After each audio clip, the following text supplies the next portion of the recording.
Yeah, for sure. I mean, the story that you were talking about, your faith journey, it kind of talks to these tenets of what the Men of Hope ministry is, and in some ways, there's a chronology there of evangelism when the Spirit of God lands into someone's heart, when a new heart is placed Right. there, a heart of stone taken out from death to life, happens through hearing, and evangelism is a piece of that. And then moving on to community, that's after that, the life that you're living alongside others, and the nurturing of the spirit that's alive in you now. And then finally, the discipleship, the pouring out and sharing the wisdom that you've been poured into. And we'll see some of these, but let's start right away with evangelism. You mentioned that evangelism has changed a little bit throughout history, and it does pertain to each culture a little bit differently. And the Apostle Paul talks about this. He talks about sharing the message that makes sense to the audience, right? And trying to interpret but not alter the message of the gospel, so that it can fall on ears of understanding.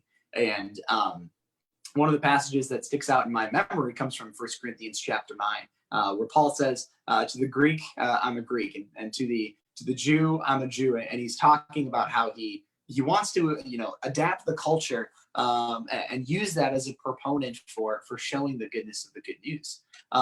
Now, in the light of the Men of Hope tenet for evangelism, can you share with us, like, what does that look like in our story, and what does that look like for the story that we want to share of the men all around Minneapolis and the Twin Cities metro area, for us to go love and care for?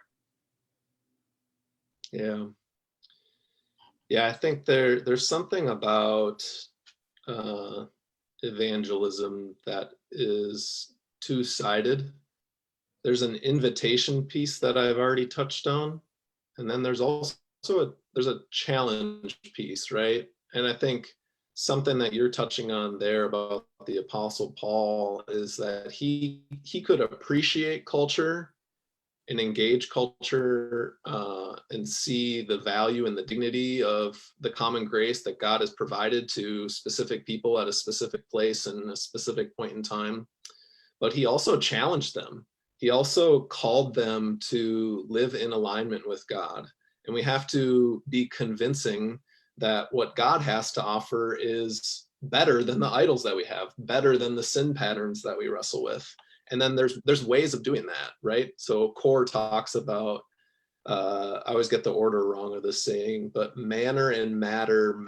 Dang it, I did it wrong. You're supposed to say matter first, because otherwise there's doubling up. But anyway, what I'm trying to say is that there's a way to navigate the difficulty of evangelism in today's culture. And part of that is manner. And we really have to be able to navigate that well. But I think part of the story of today's culture is men are all bad. That is not the complete truth. Men are bad, but there is so much glory in manhood that is just left unacknowledged. And I think the people that I admire are able to hold both of these two things in tension that I'm going to share.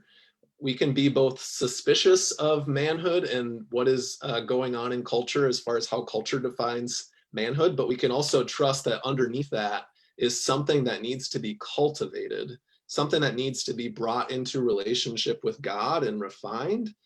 And we need to learn how to navigate some of those things. So I think something like aggressiveness. I tend to be intense, and besides the context of war, some of the aggression is not very welcome in this world. So we look at contexts like competitions to find ways to pour out that aggression. That's part of the reason why I love sports so much, is I get to pour out some of that energy. So we have to think contextually about what we're providing to men and how that can help them build the capacity to trust other men, but also inevitably God, that he is over all, and that the aggression of death did not conquer us, but Jesus allowed the aggression of death to conquer him for our sake, but then he conquered it because he rose from the grave.